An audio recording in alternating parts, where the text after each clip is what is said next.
C'est toujours un plaisir de parler nation. Mesdames, Messieurs, bonsoir, bienvenue à vous tous à ce magazine, ces 15 minutes de décryptage de l'actualité en République démocratique du Congo. Le Front des indépendants démocrates chrétiens, FIDEC, ce parti cher à Fifi Masuka Saini, gouverneur du Lualaba.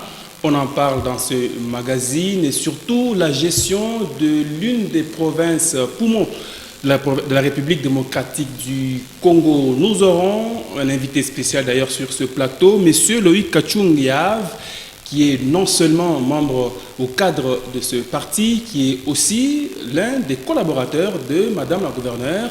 C'est toujours un plaisir de nous retrouver. Bonsoir mesdames, bonsoir mesdemoiselles, bonsoir messieurs. Et M. Loïc Kachung, merci de répondre à notre invitation. Bienvenue. Bonjour, Monsieur Richard Moulumba. C'est un plaisir de partager ce plateau. Je pense qu'on va passer des moments de convivialité. On l'espère aussi. Je rappelle d'abord que vous êtes journaliste parce que la carrière des journalistes, ça demeure. On y reste quand même si vous n'exercez plus le métier. Mais pourquoi embrasser la carrière de politicien et surtout pourquoi FIDEC ?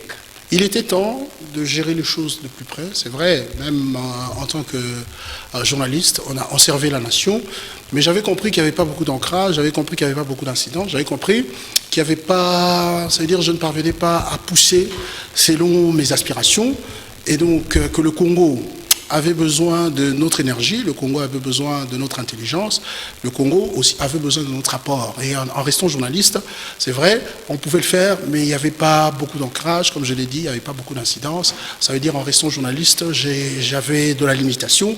En restant journaliste, j'étais observateur. En restant journaliste, je pouvais être dans la dénonciation. Mais quand je prends cette casquette politique, ça me permet d'être parmi les protagonistes, ça me permet d'être sur terrain et de mouiller le maillot. Vouloir être acteur, ce n'est pas dans le sens où c'est en politique que l'on devient millionnaire en République démocratique du Congo. Il faut l'avouer quand même. Hein. C'est peut-être la première réflexion, et qui est d'ailleurs une petite réflexion. Moi, je connais des gens qui ont servi ce pays et qui sont morts pauvres, mais tout simplement... Qui ont politicien ? Oui, plusieurs. Vous en connaissez ? Parlant de Lumumba, il n'était pas millionnaire, il n'avait pas beaucoup d'argent, mais il a servi cette nation et il est resté dans les mémoires politiques de cette République, et c'est parmi d'ailleurs des personnes qui ont eu un impact très très vaste.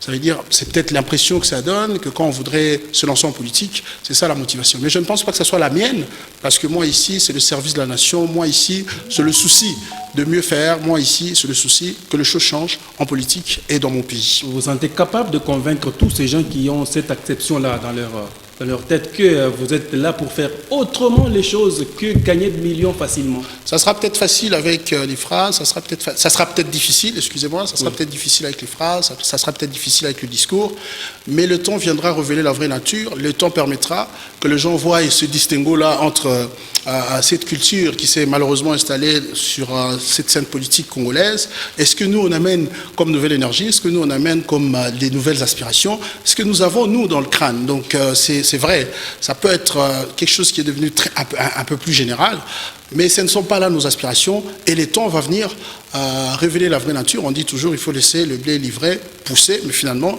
quand ça pousse, on a cette possibilité, cette facilité de distinguer cette différence. De manière pragmatique, Kachung a déjà fait quoi pour que cette population, ces consommateurs de sa vision, on peut dire, de sa façon de voir les choses, puissent être convaincus que certainement il a un distinguo entre lui et les autres. Quand vous regardez les termes de campagne que nous utilisons, c'est vrai, il s'agit de la phraséologie, mais ici, c'est des choses qui vont nous accompagner dans le factuel, c'est-à-dire dans la tangibilité, dans la pratique.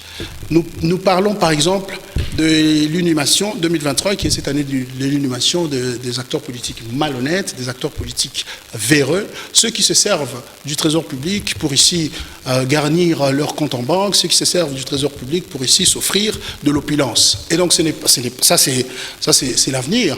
Mais si nous puisons dans le passé, j'ai été, c'est vrai, même quand j'étais dans la presse, j'étais dans la dénonciation de la mégestion. Quand j'étais dans la presse, j'étais du côté de ceux qui servaient les populations. Quand vous arrivez à Colosie, c'est vrai, c'est encore à un degré, c'est encore à un degré minime. mais on a quand même été au service de cette population-là, et il y a des preuves, et des preuves tangibles. Est-ce que vous observez bien cette population de Kolwezi, puisque l'on dit que Fifi, un gouverneur, elle est Fifi béton, pourquoi on l'appellerait béton? Bon, ça, c'est des slogans politiques, ça, c'est des sobriquets, ça, c'est des alias que nos populations peuvent en créer comme ça, pour tout simplement manifester de l'amour. C'est le bras droit du président de la République. Non, ça n'a rien à voir. C'est peut-être parce qu'il est resté dans la vision du chef d'État qui met en première ligne ou qui met en avant-plan ou qui a comme credo le peuple d'abord. Et écoutez, quand vous avez cette politique qui favorise le peuple, qui favorise le souverain primaire, qui favorise la vie sociale du souverain primaire, je pense que même vous, en tant que journaliste, vous devez y adhérer, malgré qu'on dit que la presse est dans l'impartialité. Mais la presse, c'est la population. Et quand vous avez cette politique qui met en avant-plan, cette politique qui favorise, cette politique qui met de l'emphase sur le bien-être des populations, je pense que l'adhésion à cette politique-là devrait être massive. Et donc, si Mme Fifi a adhéré à cette vision politique qui met en première ligne le bien-être de nos populations que nous sommes, je pense que c'est tout à fait légitime. Et donc, on n'a pas à lui jeter de pierre par rapport à ça. Il paraît que le bien-être de la population du Lualaba, c'est beaucoup plus centré à Kolwezi. On a oublié les autres territoires. C'est peut-être. On a vu la route qui mène à Dilolo, c'est vraiment un grand lac. C'est des hallucinations, c'est la manipulation. Non, mais les images c'est la manipulation de l'imaginaire populaire. Je suis en train d'expliquer. Ça veut dire ceci. Le Lualaba est vaste. Et le travail que nous faisons aujourd'hui n'est pas. On ne dira pas qu'on a tout fait. Non. Ça serait de la suffisance, ça serait de l'orgueil. Mais on a fait la grande partie par rapport au temps qui nous a été imparti. Aujourd'hui, quand vous regardez, ça fait 1 an et demi, pratiquement, de manière factuelle, que nous avons la gestion totale de cette province. Mais quand vous y arrivez, vous remarquez qu'il y a une différence par rapport à ce qu'ils ont eu plus de temps, par rapport au temps qu'il fallait. Donc je pense que c'est vrai, vous pouvez vous rester... Et d'ailleurs, ce qui est stressant, ce qui fait très mal, c'est parce que c'est le fait que les gens restent à se focaliser sur ce qui n'est pas fait.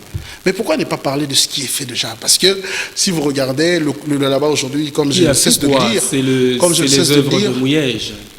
Ah bon? Je ne suis pas dans... Ce n'est que dans la continuité de la vision de Mouyège. Je ne suis pas dans... Qui malheureusement déjà a démissionné, donc tout le gouvernement devrait être démissionnaire. Je ne suis pas dans cette polémique-là, mais il faut être là-bas pour comprendre qu'il y a cette différence-là.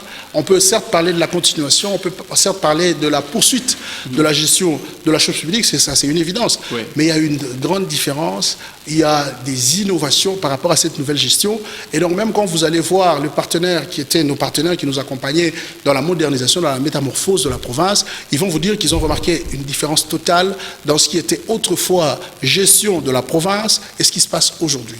Et quand vous regardez en l'espace d'1 an et demi, les réalisations sans dette qui sont enregistrées dans le Lualaba, je vous dis, c'est extraordinaire, c'est des choses, c'est inédit, tout simplement. En tout cas, il y a même par moments le mot qui nous manque pour décrire cette gestion orthodoxale, pour décrire cette gestion avec efficience que nous vivons ou auquel nous assistons dans le Lualaba. Dans cette gestion orthodoxale, vous parlez aussi de ces millions détournés?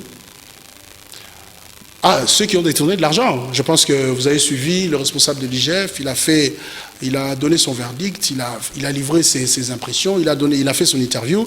Je pense que ceux qui ont suivi ont compris, et moi je ne vais pas y revenir. On en vient. Alors, vous savez pourquoi on n'avait pas organisé les élections dans le Lualaba pendant que les autres provinces qui n'avaient pas de gouverneur ou encore des vice-gouverneurs ont connu des élections? Pourquoi le Lualaba n'était pas sur la liste des 14? C'est une question qui doit revenir à la CENI, parce que moi je n'en fais pas partie. Je vous donne la réponse du ministre de l'Intérieur. La CENI, je n'ai pas encore fini. La CENI avait son programme, la CENI avait ses enjeux, la CENI était dans son étude de la question, et je pense que la CENI, c'est à la CENI que revient, déjà qu'elle est souveraine, c'est à elle que revient cette question-là, et je pense qu'elle a la bonne réponse. Vous êtes acteur politique avéré, je sais.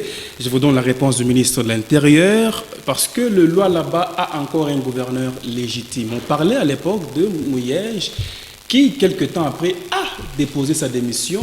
Et donc, on peut dire qu'aujourd'hui, le Lualaba n'est pas gouverné dans sa globalité, je ne veux pas rentrer, dans sa légitimité. Je ne veux pas rentrer dans cet esprit qui met en avant-plan le juridisme. Mais si vous en voulez, je vous en donne tout simplement. Ça veut dire ceci. Il y avait cette démission qui était une démission de fait.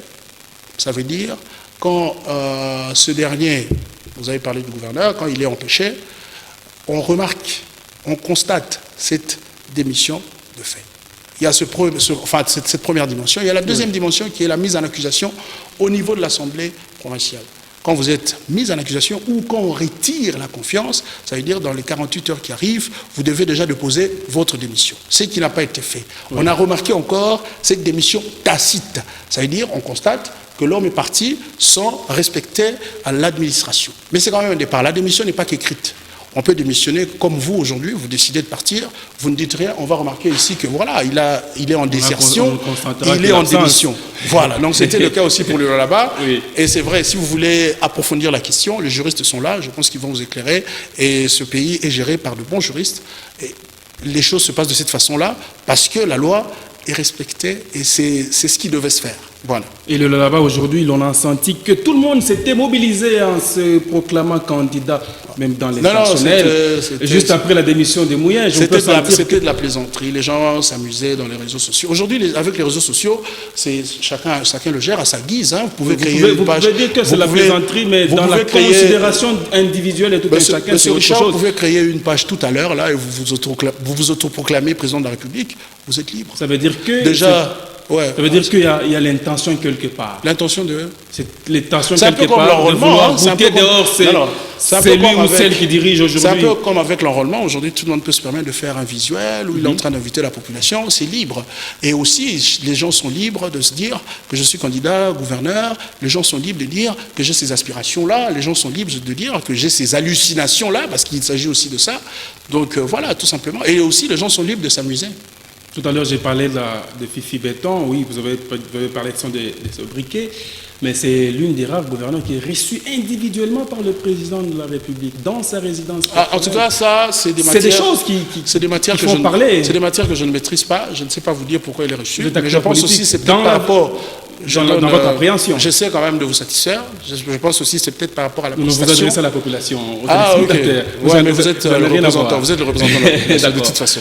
Je pense que c'est aussi par rapport à cette prestation. Je pense que c'est aussi par rapport à cette différence dans la gestion.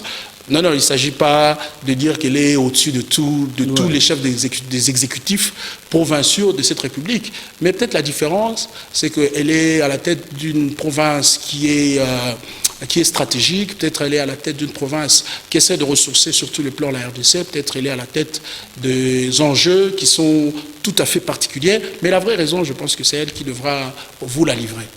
Êtes-vous aussi êtes-vous de ceux qui sont parmi, qui vont donner de l'argent à tous qui sont aux alentours du président de la République, qu'on envoie par Fifi? Non, vous êtes journaliste. Il ne faut pas rester dans les racontards, il ne faut pas rester dans... Il n'y a pas lieu de me rappeler que je suis journaliste. Vous avez des preuves, vous avez des preuves aujourd'hui qu'on a soudoyé de gens au niveau de la présidence. C'est des accusations, c'est de la diffamation. Vous risquez de verser dans des histoires. Il faut faire très attention. Vous ne direz jamais le contraire. Ça n'a rien à voir. Moi, je n'ai pas de preuves. Si c'est le cas, vous ne direz jamais le contraire. Je n'ai aucune preuve. Déjà, je n'ai jamais été à la présidence de la République. Déjà, je n'ai pas de relation à la présidence de la République. Alors, aller jusqu'à en savoir si on soudoie des gens là-bas, c'est une question très compliquée pour moi. Et j'aime la liberté. Je ne veux pas verser dans la diffamation. Et finalement, on va dire que non, c'est la liberté d'expression, alors qu'on en rajoute. Et finalement, on s'expose. Arrêtons de nous exposer. D'accord. Pour terminer avec ce processus d'enrôlement, vous pensez qu'il évolue bien? L'enrôlement, oui, ça se passe bien. Déjà, c'est une première que la diaspora puisse participer à cette opération-là. Dans le là-bas, parce qu'il s'agit de ma province et où je suis témoin oculaire, ça se passe, il y a engouement, la population est ravie d'avoir finalement une carte d'électeur qui n'est pas une carte d'identité, d'avoir une carte au standard international. Et donc ça se passe bien. Je ne sais pas ici à Lubumbashi, mais pour le là-bas, tout se passe bien. Mais il n'y a que 6% malheureusement. 6%. Selon les non, mais ça continue. Il n'y a que 6%. Ça continue. Ça vous revient aussi à vous. Ça vous revient aussi à vous de sensibiliser cette population-là, parce qu'il s'agit d'un droit civique. Oui. Ce n'est pas politique. Il ne faut pas tout remettre sur le compte de la politique. Hein. Ça veut dire, vous, dans vos émissions, vous pouvez dire aux gens, expliquez le bien fondé de l'enrôlement, expliquez le bien fondé de la participation à la décision de la République, d'expliquer le bien fondé de la participation aux élections. Donc, vous pouvez aussi organiser des sensibilisations ici pour dire aux gens de ne pas traîner et d'y aller et le faire. Vous-même, personnellement, vous y allez? Si, moi, je le fais. Et je rentre à Colosie pour le faire, parce que moi, je le ferai politiquement. Politiquement, ça veut dire quoi? Politiquement, c'est un peu comme on en voit maintenant. Hein. Avec Oui, il faut l'immense derrière. c'est la coutume. Pour quel intérêt? On n'y peut rien. Pour quel intérêt? Non, on le fait, c'est aussi une forme de sensibilisation. Au lieu que, au moins je vais me rassurer, à la télé. au moins que je vais me rassurer que j'ai fait enrôler 200 personnes, j'ai fait quand même enrôler, j'ai sensibilisé 300 personnes, et dont j'ai des preuves qu'ils ont participé à l'enrôlement. Mais tous ceux qui accompagnent les leaders ne s'enrôlent pas le même jour. Hein. En tout cas, pour moi, ça sera le J'en cas. ai vécu plusieurs fois. Ah, peut-être ils n'ont pas cet esprit de suivi. Juste mais pour après, moi, lui, c'est fini, on ferme. donc ils n'ont pas, ils doivent être méchants. Moi, en tout cas, je veux faire le suivi après mon enrôlement. D'ailleurs, je peux même enrôler en dernier. Merci, monsieur Loïc Kachunga. Merci beaucoup. C'était un plaisir de vous avoir. On n'a pas parlé FIDEC. On parlera de FIDEC. Merci. C'était quand même important de parler du Lualaba parce qu'il n'en a que 15 minutes. C'est la fin de cet actu soir. Merci à vous de l'avoir suivi.